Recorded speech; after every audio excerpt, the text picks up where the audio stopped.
2, 3, 4, 6, 6. No se dedica uno a la bandera de Chile, se entrega a cualquiera que la sepa tomar.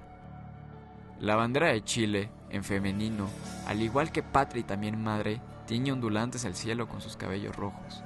Nadie ha dicho una palabra sobre la bandera de Chile. No la han nombrado.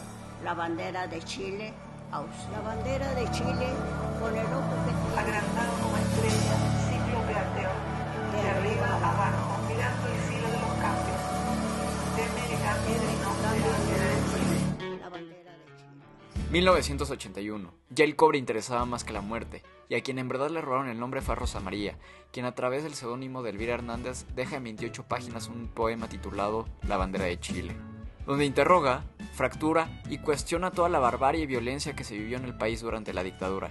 Ella misma fue detenida por el CNI y torturada, por lo que escribió este libro un año después. La bandera de Chile se parte en banderitas para los niños y la saludan. Come moscas cuando tiene hambre la bandera de Chile en boca cerrada, no entran balas, se calla. A la bandera de Chile la mandan a la punta de su mástil y por eso ondea y mueve su tela. 2025. Candelabro saca su segundo disco donde inicia rescatando fragmentos de este libro.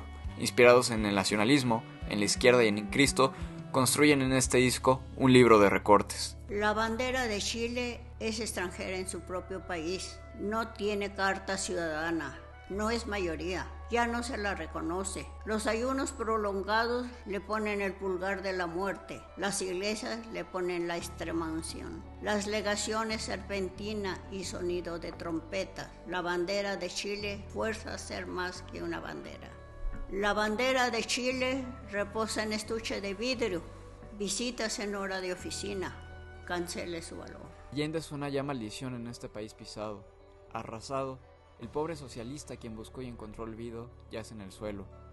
Profanados nuestros palacios y nuestra moneda de un país que alguna vez empujó el socialismo por la vía diplomática. Murió envuelto en la bandera, como quien prefiere morir envuelto en los brazos de su madre antes de morir desterrado en tierra ajena.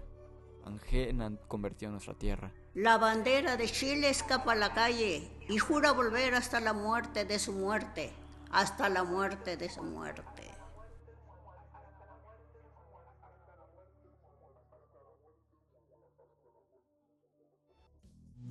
Manuel. Víctor Jara en Desalambrar quita los alambres de un terreno y lo convierte en una metáfora social. El alambre simboliza la propiedad privada concentrada, el latifundio. No solo se quita aquello que separa a los hombres, sino que se tira el alambre que delimita la propiedad privada. Se desalambra para devolver la tierra a quien la trabaja. La canción se alimenta del contexto de la reforma agraria de 1960, que propone una estructura más equitativa a la tierra. Allende empujó ese proceso desde las urnas. Los chilenos seguramente leían a Rousseau. ¿Cuántos crímenes, guerras, asesinatos, miserias y horrores no se habría ahorrado el género humano si alguien hubiese arrancado las estacas o colmado la zanja y gritado a sus semejantes: «Guardaos a escuchar a este impostor»? El primero que tras cercar un terreno se le ocurrió decir «esto es mío» y encontró gente lo bastante simples para creerle, fue el verdadero fundador de la propiedad privada. En cambio, para David Graeber, las deudas y las propiedades inician no como contratos entre iguales, sino cuando alguien tuvo la capacidad de imponerlos sobre el otro. Es decir, a diferencia de Rousseau, no fue la ingenuidad lo que orilló al hombre a entregar su tierra, fue la capacidad de imponerlo. Violencia estructural que después de varias iteraciones se legitimiza. Y quizás ambos tengan razón. ¿Por qué entregaríamos nuestros recursos a un tercero que nos los va a vender más caros?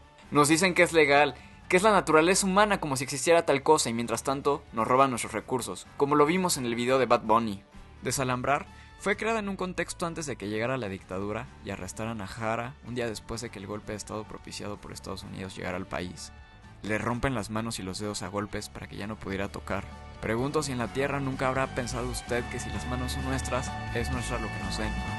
52 años después, la voz de Matías Ávila repite esta palabra mientras afuera los chilenos colocan por la vía democrática a un nieto de un nazi.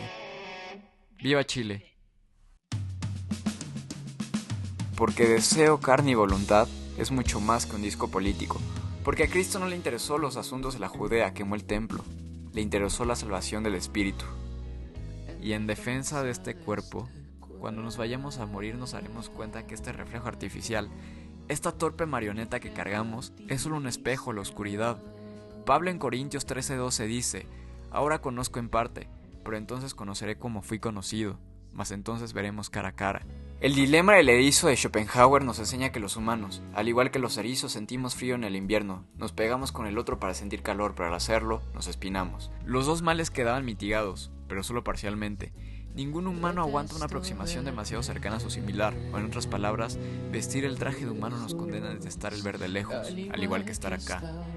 Esta canción, una de mis favoritas del disco, nos habla de la condición de estar vivo en carne y deseo, porque para las enseñanzas iniciáticas, la condición humana nos condena a sufrir y desear, y quizás esto sea el concepto bisagra del disco, que los corruptos que vendieron el país no son inferiores a ningún Judas, que en lugar de vender a Cristo vendieron a su pueblo. Los dos condenaron sus almas, el corrupto y el ínfimo, por no poder controlar el trinomio del disco, deseo, carne y voluntad. En el amor tendré que ocultarme o que huir, crecen los muros de su cárcel de carne, como en un sueño atroz. Y es por esto que el disco confronta de manera frontal conceptos como la muerte, entiende lo frágil de la carne. En canciones como Tumba o Liebre, el grupo habita estos conceptos. Matías Ávila escribió muchas de estas canciones con un cáncer en su familia. Aún así, esta canción puntualmente toma un lado más romántico en sus letras, pero sin ignorar las armonías barrocas enfocadas en las texturas del movimiento post, a través de varios recortes de pasajes melancólicos. Abre las puertas y ve lo que queda de mí, lo que queda de aquí. ¿Y qué queda después de que dejamos este saco de carne? El espíritu, el alma. Una fuerza infinita, por lo tanto omnipotente, condenada a un destino humillante de la muerte donde carece de control. Así que solo nos queda confiar en una fuerza mayor, la fuerza que nos permitirá tomar nuestro último aliento. Jardín, yo cortaré mi oración para seguir siempre acordándome. Voluntad o azar de sombra fueron tus árboles. La psicología conductual nos enseña que la mejor manera de trazar la vida que queremos es a través de ordenarlo en palabras, en oraciones, en rezos. En los libros herméticos está escrito que lo que hay abajo es igual a lo que hay arriba, y lo que hay arriba es igual a lo que hay abajo. En el Zohar, que el mundo inferior es reflejo del superior. En varios fragmentos de la Biblia se habla no de habitar la casa de Dios, sino de edificarse en una sola. En el Corintios 3:16 menciona, ¿no saben ustedes que son el templo de Dios y que el Espíritu de Él habita en ustedes? Esta canción nos habla que para acercarse a Dios habrá que edificarse en una casa, para que los otros se puedan sentir cómodos al reposar en nosotros. Si Cristo lo que nos enseñó es el amor a través de este instrumento, de esto se tratará amar. Convertirse en un lugar donde nuestro amado pueda descansar, no solo físicamente en nuestros brazos, sino que también se pueda convertir en la persona que realmente es, descansando de falsas apariencias. Un lugar donde vivir y donde morir, cercano y a la paz. En lo uno o lo otro, Kierkegaard dice, cásate y te arrepentirás, no te cases, también te arrepentirás, te cases o no te cases, te arrepentirás de todos modos. Créele a una mujer, lo lamentarás, no le creas, también lo lamentarás, le creas o no le creas, te arrepentirás de todos modos. Cuélgate o no te cuelgues, lo lamentarás de cualquier manera, tanto si te cuelgas como si no te cuelgas, lo lamentarás. Esto, señores, es la esencia de toda la filosofía del mundo. Si el existencialismo nos menciona que la existencia misma es absurda y la única manera de evaluarla es a través de la retrospectiva, entonces la única manera de no arrepentirnos de nuestros actos es vivir legítimos a nosotros mismos. Así que si estamos condenados a arrepentirnos de nuestros actos, la única manera de morir indoloros, sin arrepentimiento, es haber sido expuestos a su luz. Ya sea la de Cristo directamente a través de prácticas religiosas o a través de la persona que amamos, siendo iluminados por su genialidad. Construir, edificar, crear, sostener, acompañar, ver luz, ser luz. Y al igual de hipnótica que esta canción, que no deja de sonar en mi cabeza, también las proclamas que no son mías, que nos han legitimizado a través de tantos años de deseo, carne y voluntad. ¿Cuál es la única manera de salvarnos? Edificarnos en una casa. Debo confesarte que en esta mano tengo una carta que no puedo leer. En nombre del Señor Santo Padre, quiero dejar esto que no es mío y elevarme con mi testimonio.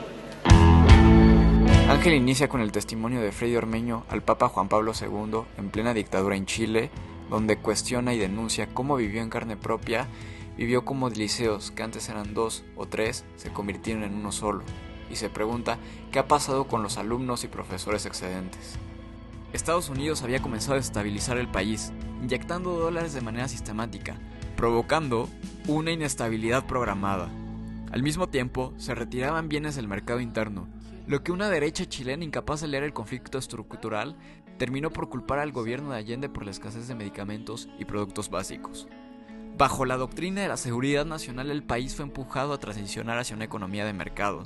El salitre es solo un ejemplo de cómo la corrupción en la privatización convirtió en millonarios a sus compadres, pero siempre a costa de la inequidad que Freddy había denunciado. Los prisioneros hablan de esto en el baile de los que sobran, estudiantes sin escuela y maestros sin empleo, tema que veremos más adelante. Dejen aquí en los comentarios si quieren una serie de videos sobre los demás grupos que pertenecen al Post Negro Piñera Core. Freddy fue detenido más tarde por atreverse a realizar esta pregunta, y muchos otros chilenos que también fueron perseguidos por la llamada Caravana de la Muerte. Ángel de mi guarda, mi dulce compañía, no me desampares ni de noche ni de día, suena un rezo vacío en este país. Inicia Liebre y siguen las preguntas espirituales. Antes de que Rosalía en Lux tomara el recurso de cuestionarse el peso del alma y sus 21 gramos, Candelabro ya comparaba el peso de estar vivo al meterlo en una balanza. Especulando, interpreto que podría también compararse con que cuando los tecnócratas entraron al poder, dejó de ser vidas humanas de lo que se hablaba o se destruía. Eran cifras medibles, que podían ser colocados en una balanza fiscal quizás. Si se pudiera calcular su peso de alguna forma, yo estimo que sería de 1 o 2 o 3. Posiblemente esta sea la canción más post del disco, que las letras representativas, igual de barrocas que adornan más por su extensión y sonoridad, aunque en este caso no descuidan la literalidad o metáforas en sí. Nos va llevando a una pseudo canción de cuna que va cayendo y transformándose hasta convertirse en un discurso que asemeja al de un tipo que pierde la cordura. El fragmento rescata textos de Vicente Huidobro, aunque existe una principal inspiración en todo el disco, Armando Uribe. Podría hablar líneas y líneas de esta parte de la canción, pero creo que es más emocionante adentrarse por uno mismo e interpretarlas libremente. La canción termina con un final crudo e inocente, y cuando muera, si es que algo llegase a quedar de mí, entiérrenme junto a mis peluches. La estación central ha sido para Santiago un hito económico y cultural. Para los que no somos de Chile, Estación Central es un barrio de Santiago donde arrumbaron a los que sobran. Donde antes hubo industria, comunidad y trabajo, ahora solo hay pasillos y personas que no le importaron al capital. En México sería el equivalente a Tepito La Merced. En Argentina serían las 11. ¿Qué pasaría si Cristo hubiera regresado pero fue un niño palestino bombardeado? ¿O se perdió en la precariedad de Estación Central? En cualquier barrio de la TAM, sería dejado su suerte por parte del Estado, para que en Guadalajara fuera reclutado por un narco en un gueto vertical, que es nuestra vivienda precarizada. Antes para nuestros abuelos trabajar unos años, o a nuestros padres a promesas de la educación, era suficiente para cumplir con el sueño de la vivienda. Pero a nosotros el país en el que crecimos ya se fue. Esta canción denuncia con enojo esta hipocresía de la derecha moderna, con el ritmo acelerado de mi todavía Distrito Federal, donde se escribió esta canción. No hay alguna pausa para cuestionarse tales contradicciones. Fue así que los mega edificios habitacionales comenzaron a proliferar. Los permisos de edificación se entregaban sin problemas. Dardos apuntan al ex alcalde de Estación Central y ex... Esta transición, que es un recorte en noticias, podría recordarme a las de mi país, o creo que fácilmente a las de toda la TAM, donde la corrupción hizo que se fuera precarizando la vivienda. ¿Qué tal, Taboada? ¿Cómo lo llevas? En este punto, empieza a evocar, al menos para mí, a la música de cierto pueblo que hoy está haciendo cosas muy raras en el Medio Oriente. Esta evocación no es menor, pues sabemos que tanto el principal accionista como el cofundador de Blackstone, principales especuladores de vivienda, comparten esta nacionalidad. Transicionamos a un texto que para mí es la parte más épica del disco. Matías asemeja a un pastor evangélico que predica sobre el abandono que han tenido sus hijos por parte de Dios. No solamente sobre que padecemos hijastros ante Dios Padre, sino también una crítica sobre cómo permite que la iglesia prostituya su nombre a sus hijos. Al querer unirse a él, solo se distancian, aunque tengan buena fe. Probablemente Cristo no sería cristiano. Él decía que solo se podrían llamar padre a uno solo, porque la iglesia es un guía. O que no se reza en espacios públicos, porque esto solamente es para quedar bien. Tragamos las hostias como muertos de hambre, mientras nuestros sacerdotes les hacen venias al poder. Tragan ostras y delicadeces, mientras prostituyen nuestra fe. El concepto de Dios de dioses lo pronunció Moisés cuando vio el vulgo venerando el becerro de oro. No se trata de un concepto monoteísta, sino de una jerarquía donde subordina a los demás dioses a Yahvé. Hoy en día nos hemos subordinado al resto de dioses, a los paradigmas, la publicidad, las noticias, el aparato de leyes. Nos dicen que debemos adorar y obedecer, o hasta dónde restringirlas. Bendicen a nuestras mujeres menstruales para que tengan hijos y los tienen, y los pocos que somos o se mueren naturalmente o nos matamos naturalmente, porque esto nos dijeron que es lo natural. La llamada naturaleza humana, y así nos vendemos este cuento que legitimiza que nos matemos entre nosotros. No es una guerra, es un autogenocidio de la clase pobre. ¿Hay un porqué? Realmente no hay un verdadero porqué. Nietzsche proclamó la muerte de Dios no como una esperanza, sino como un temor, de que cada hombre fijaría su propia moral. Quizás porque temió la mediocridad del hombre para fijar su propia moral. Dios no elige a su pueblo, el pueblo elige a su Dios.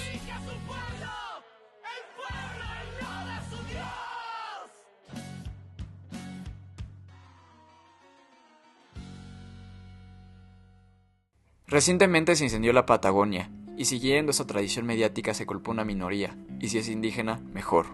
Ignorando el respeto que le tienen los mapuches a la Ñuquemapu, a quien consideran a su madre, como también ignorando la procedencia de los dispositivos que la detonaron, y aquel fotograma de esta misteriosa persona que se encontró quemando la tierra. ¿De qué nacionalidad era? ¿Por qué fue que Milei derogó la ley de control de fuego? Y así, como México comparte muchas cosas con Chile, la cultura, historia, cooperación en tiempos de temblores, en la TAM también compartimos muchos síntomas. Chile carga con el dolor de su naturaleza destruida, y a partir de los incendios de Valpo, yo me niego a creer que esa tierra está maldita se convierte en un himno latinoamericano. Nos repiten que el país le va mal porque somos flojos, porque queremos todo regalado, mientras se ignoran las condiciones macroeconómicas que nos dominan. Pero yo también me niego a creer que esta tierra está maldita. La letra está hermosamente cuidada. Incluso el inicio admite otra lectura. No solo la de un país herido, sino la de una conquista personal, o puede ser que también la de un enamoramiento, cuando todavía creemos que algo puede salvarse. Me pregunto si hay algún lugar donde nuestros cuerpos puedan aguantar tanto deseo, carne y voluntad. Como lo comentamos, una de las principales inspiraciones para el disco es la poesía de Armando Uribe. En este texto, él explora la muerte, no solo como un lugar físico, sino como la muerte de un cuerpo social. Cristo no solo cargó su cruz, sino que cargó la cruz de la humanidad entera. Y entre todo este fracaso colectivo, habrá que levantarse a construir, habrá que levantarse a trabajar, porque si el sueño se rompió, nos inventamos uno nuevo. Y cuando encontremos en qué creer, tendrá que ser tan grande para poder mirarlo cada vez que tropecemos y lo volvamos a hacer. Yo no lo soltaré, como tampoco soltaré mis 3 flores blancas. No creo que haya un simbolismo más que el personal. Las 3 flores blancas a mí me traen una imagen de paz que evoca el hogar de Haz de mí. En lugar de un lugar donde vivir, aquí también se convierte en un lugar donde morir, donde cerrar el disco. Quizás cada flor simbolice el trinomio de carne, alma y espíritu, que se purifican en el blanco como una flor. La penúltima canción, Cáliz, es una canción de despedida, del disco, de este mundo, de esta carne. El cáliz simboliza un recipiente de la sangre, conlleva vida, entrega y redención.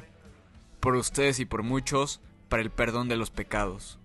En los evangelios Jesús habla del cáliz como aquello que se debe beber, es decir, su destino de sufrimiento. Padre, si es posible, aparte de mí este cáliz. Por lo tanto, el cáliz no es gloria, es carga. El interludio retoma fragmentos de Armando Uribe, Gabriela Mistral y Humberto Maturana. En el primero, se habla de la importancia de la carne para el mito católico, que no se limita a apuntar al alma, sino que registra también la dimensión corpórea de nuestra experiencia espiritual.